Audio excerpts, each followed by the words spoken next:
నమస్కారం public vision వార్తలకి స్వాగతం. నా పేరు సుమలత. వార్తల ముందుగా హెడ్లైన్స్.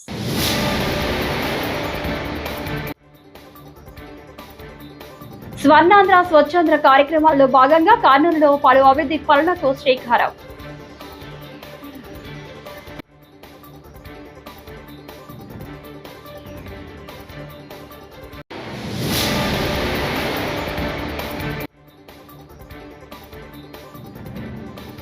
వైఎస్ఆర్సీపీని నాశనం చేయాలన్నదే చంద్రబాబు లక్ష్యం. భూమన కరుణాకర్ రెడ్డి ఫైర్.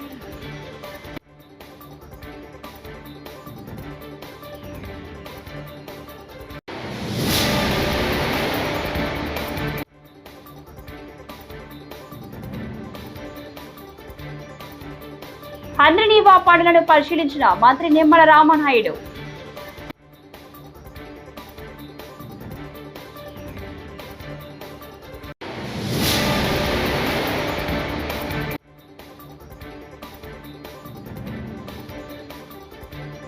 నారావారి లిక్కర్ కమిషన్లు 10,000 రూపాయల కోట్లు రాజమల్లు శివప్రసాద్ రెడ్డి.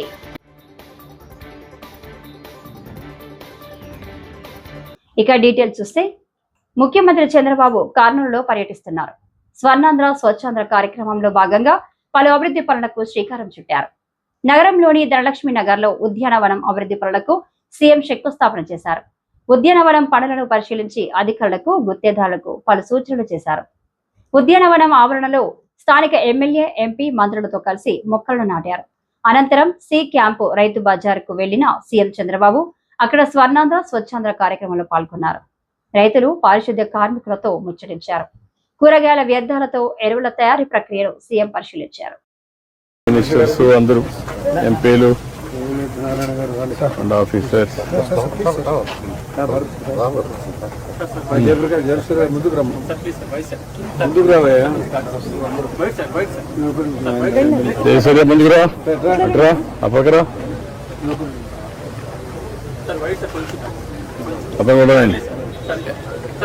ఎమ్మెల్యేలు కూడా ఎక్కి ఉండండి.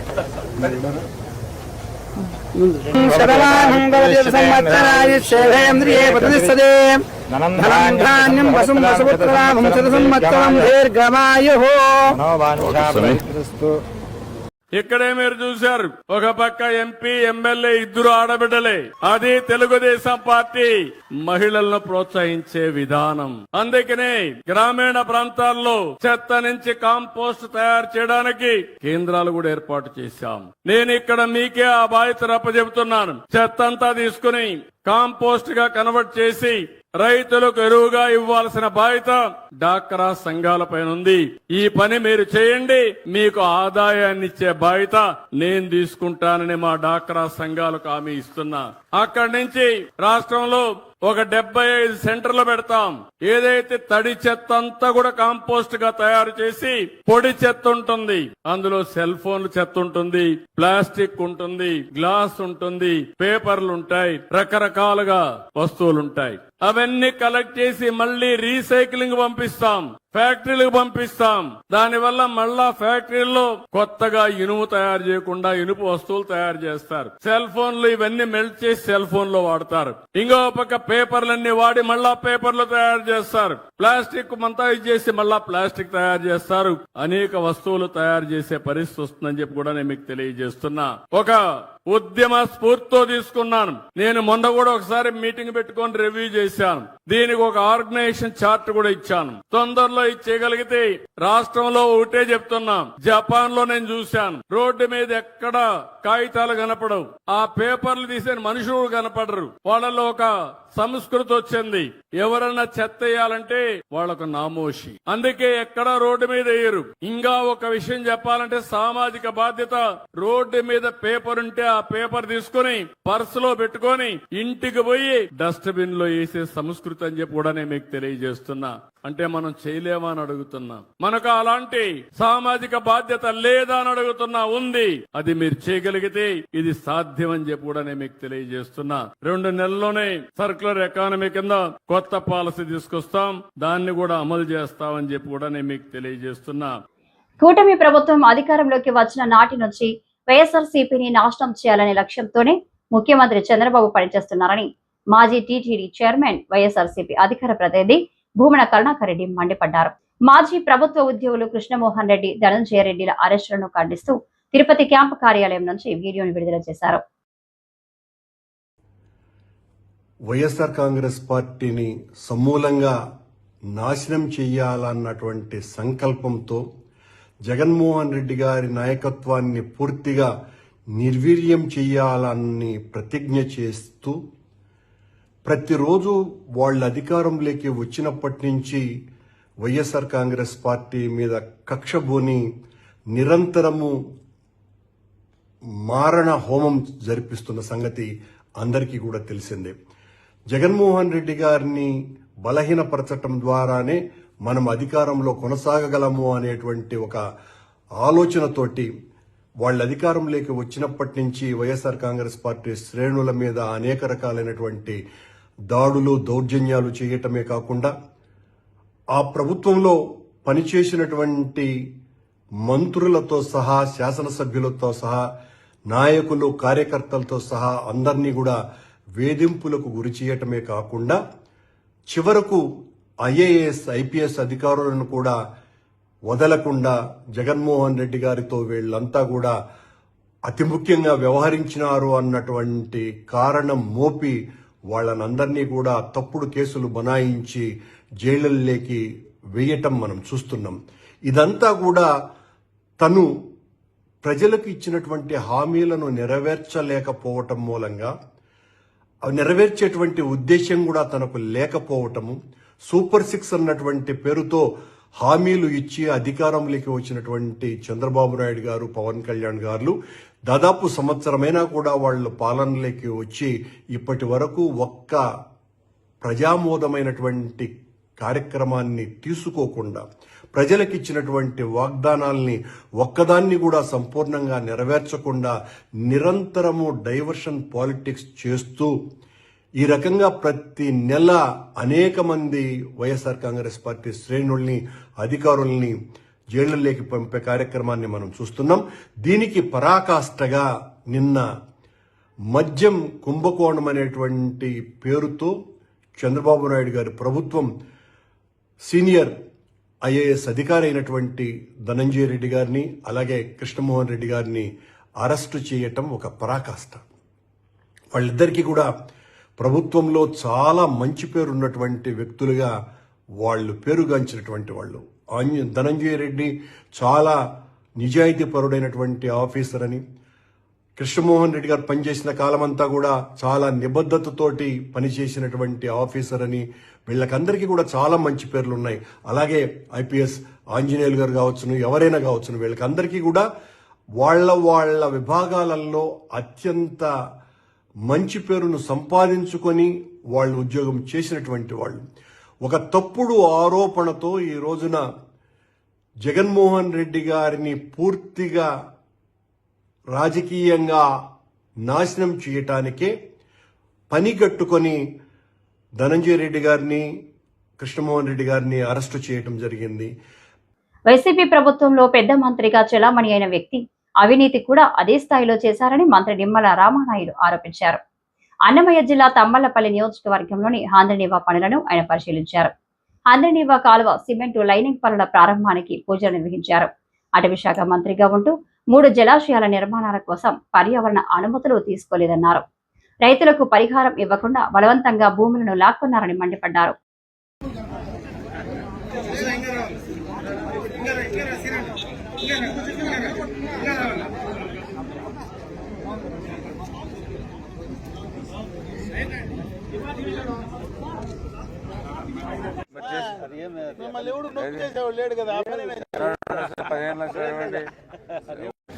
మాలాడిది కాదు, మాది కౌంటింగ్. అది పొలంనేరు చుట్టుపక్కల. ప్రాబ్లం ఎక్కడంటే ఇసుక లోడేస్తున్నారు.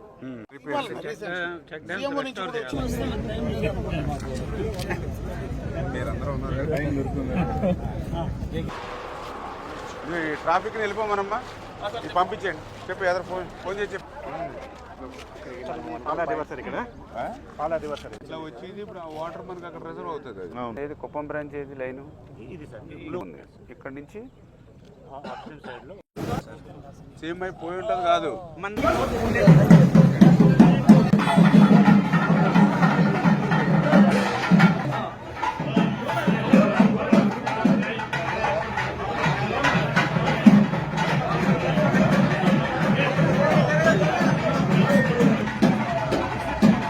ఈరోజు హంద్రీనివా కాలువ పనులు పర్యవేక్షించడానికి మరి కాలువ వెంబడి కూడా ఉదయం నుంచి కూడా పర్యవేక్షిస్తున్న సందర్భంగా పలమనేరు నియోజకవర్గం ఇచ్చేసినప్పుడు మాజీ మంత్రివర్యులు శాసనసభ్యులు మరి పెద్ద ఎత్తున స్వాగతం పలికినటువంటి అమర్నాథ్ రెడ్డి గారికి రైతు సోదరులకి అందరికీ కూడా ముందుగా నా నమస్కారాలు మీ అందరికీ కూడా తెలియజేసుకుంటూ ఈ యొక్క పలమనేరుకు సంబంధించి ఏదైతే ఇక వీకోట మండలం ఏదైతే ఉందో మరి ఇప్పుడే అన్న చెప్పి ఉన్నాడు ఇక్కడ ఏదైతే వీకోటకు సంబంధించి దగ్గర ఒక పాపులేషన్ కూడా మరి వేలాది మంది పాపులేషన్ ఉంది ఆ చెరువుకి.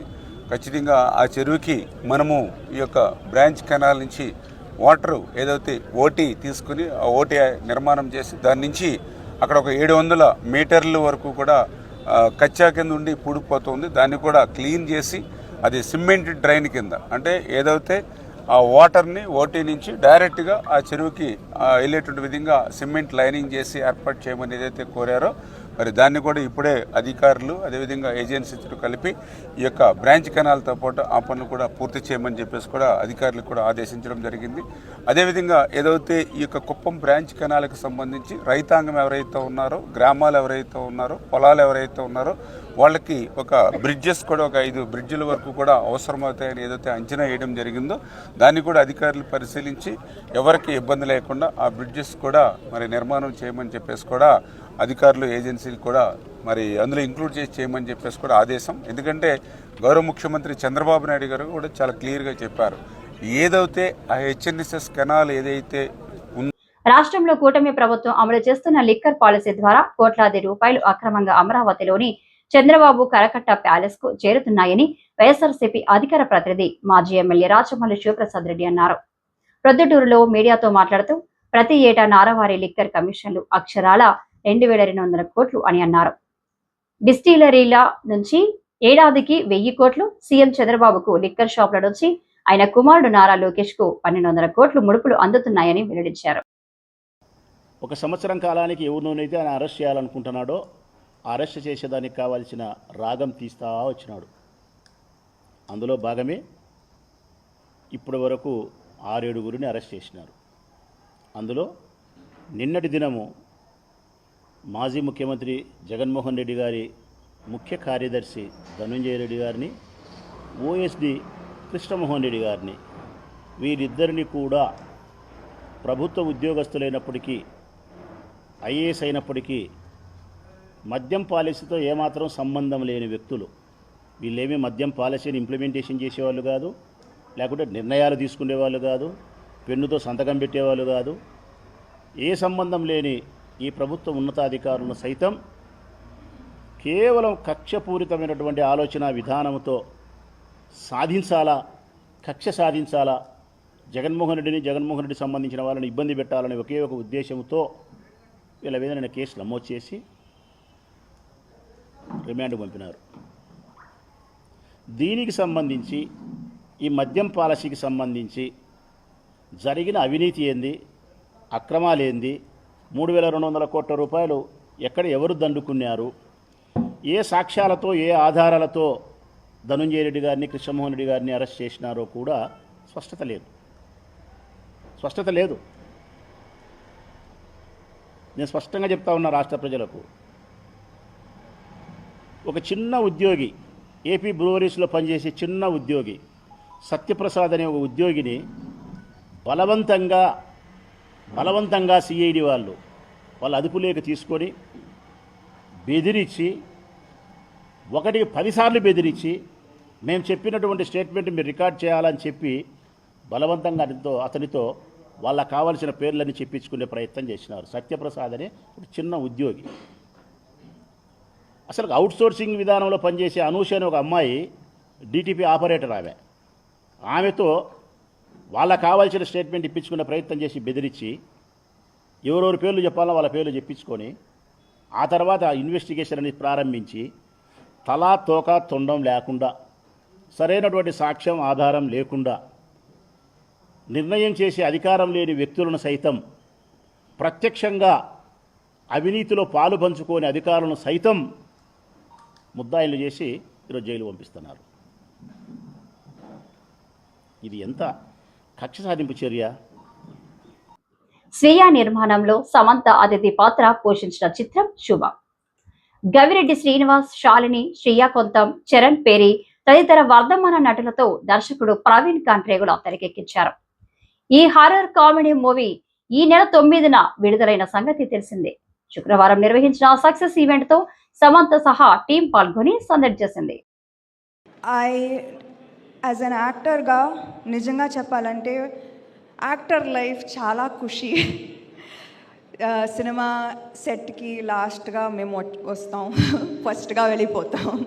You know we have a very ఖుషి లైఫ్. అండ్ నేను కూడా I'm not saying I'm not one of this privileged bunch. Review వచ్చేటప్పుడు కూడా I scan it fully and just నా పార్ట్ నేను చదువుతాను. And it's a very selfish life, to be honest. I'll see my part first and then I'll see the rest of the review. But today I stand here changed person because ఇప్పుడు అర్థమవుతుంది ఈ ఇండస్ట్రీలో just 10% success rate ఉంది. ఇంతకుముందు నేను ఆలోచించాను ఎలా ఇంత ధైర్యంగా వచ్చేస్తాం ప్రొడక్షన్లోకి విత్ 10% సక్సెస్ రేట్. బట్ ఇప్పుడు అర్థమవుతుంది just seeing so many happy faces, being truly a part of 24 crafts and seeing so many stories, listening to them, seeing their happiness. నాకు ఇప్పుడు అర్థమవుతుంది ఎందుకు ప్రొడ్యూసర్స్ మళ్ళీ సినిమా తీస్తున్నారు. Because this feeling is very, very addictive. Even if there's just a 10% success rate, this is true success. So this film's theatre experience మంచి clean entertainment చేయాలి, ఇది expect చేయాలి ఫ్రమ్ ట్రాలాలా. అండ్ మేము ఇది తీర్చాలి అండ్ కష్టపడుతూనే ఉంటాము మేము to bring families to the theatres, to make them happy. ఇలాంటి తీపి జ్ఞాపకాలని మళ్ళీ రీక్రియేట్ చేయడానికి this is our dream. This is the dream of Tralala and I will work very, very hard for this. మేం CPS రద్దు చేస్తామని చెప్పాం, చేయలేక క్షమాపణ కోరాం. ఈవీఎంల వల్లనో ఇంకే కారణం వల్లనో అధికారం కోల్పోయాం. చంద్రబాబు, పవన్ కళ్యాణ్, భాజపా నాయకులు సిపిఎస్ రద్దు చేస్తామని హామీ ఇచ్చి ఎందుకు చేయలేదు అని వైసీపీ శాసనమండలి పక్ష నేత బొత్స సత్యనారాయణ నిలదీశారు.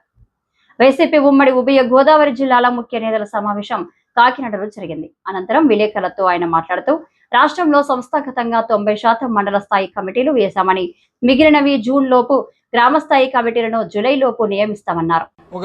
మరి ఇవాళ ప్రధాన ప్రతిపక్షంగా ఉన్న 40% ఓట్ల శాతంతో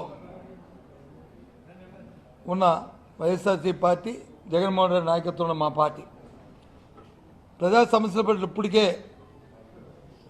విస్తృతంగా మా దృష్టికి వచ్చిన ప్రతి సమస్యని పోరాటం చేశాం.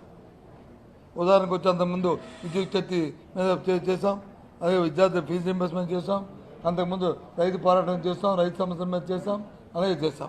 అది కాకుండా ఇప్పుడు నుంచి ఎక్కడెక్కడే క్షేత్రస్థాయిలో ఏ సమస్య అయితే ఉంటుందో ఆ సమస్య పట్ల స్థానిక నాయకత్వమే వారు కూర్చుని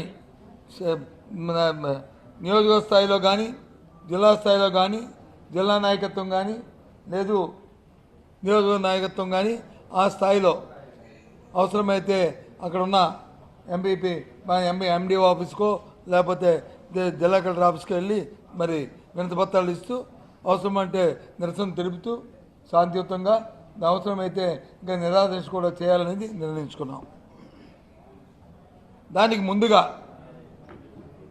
ముందుగా ఇవాళ ఉభయ గోదావరి జిల్లాలో ప్రధానమైన సమస్య ఇవాళ మనం ఈ ప్రాంతాల్లో ముఖ్యంగా మనం వ్యవసాయం ఆధారపడి ఉన్నాం కాబట్టి ఇవాళ ఏదైతే వరి ధాన్యాన్ని సేకరించడంలో ప్రభుత్వం పూర్తిగా వైఫల్యం చెందిందో, వాటి పట్ల రైతుల పట్ల నిర్లక్ష్యంగా ఉందో దాని మీద ముందుగా మరి పోరాటం చేయాలి. ఇంతకుముందు చేసాం. మన కోనసీమ జిల్లాలో కూడా దగ్గర అధ్యక్షున పెద్ద ఎత్తున వచ్చి నిరసన తెలియజేశాం. అదేవిధంగా అన్ని ప్రాంతాల్లో ఈ 5 జిల్లాల్లోనూ ఆయా స్థానిక నాయకత్వాలు అది జిల్లా వ్యాప్తంగా చేస్తామా, జిల్లాలో లేదు నియోజకవర్గం చేస్తామా, స్థానిక నాయకత్వం చేసుకుని ఎక్కడైతే సమస్య ఉందో ఆ సమస్య పట్ల ప్రత్యక్షంగా క్షేత్రస్థాయిలో పోయి క్షేత్రస్థాయిలో చూసి దాంతోపాటు అక్కడ ఉన్న స్థానిక అధికారులకి దాని మీద వినతిపత్రం ఇచ్చి ఒత్తిడి తీసుకొచ్చి చేయాలనేది మరి రెండో దీనికి నిర్ణయం తీసుకున్నాం. తిరుమల శ్రీ వెంకటేశ్వర స్వామికి కోల్కతాకు చెందిన సంజీవ్ గోయంక భారీ బంగారు కానుక అందజేశారు. 3.63 కోట్ల విలువైన 5.267 కేజీల బంగారం, వజ్రాలు, విలువైన రత్నాలతో పొదిగిన కటి వరద హస్తాలను చేయించి స్వామి వారికి సమర్పించారు. ఈ మేరకు తిరుమలలోని రంగనాయకుల మండపంలో తీతిదే అదనపు ఈవో వెంకయ్య చౌదరికి ఆభరణాలను అందించారు.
ఇక డీటెయిల్స్ చూస్తే ప్రపంచంలోని ఉగ్రవాదుల అంతమే మన సంకల్పం. పహల్గాం పేరు వింటేనే భారతీయుల్లో కోపం, ఉద్వేగం ఉబికి వస్తున్నాయి.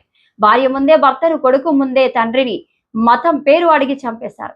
ఈ ఘటనతో మనందరిలో బాధ, ఆవేదన, ఆవేశం కట్టలు తెంచుకున్నాయన్నారు.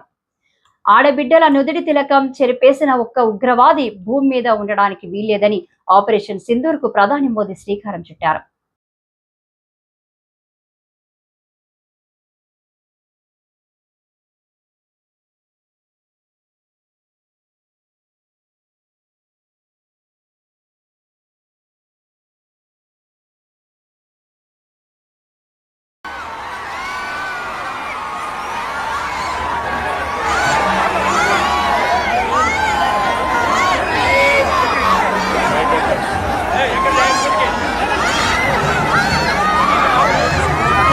ఇవాళ ఇక్కడ జరిగేటువంటి తిరంగా యాత్రకి ఎవరూ కూడా ఎవరిని బొట్టు పెట్టి పిలవలేదు.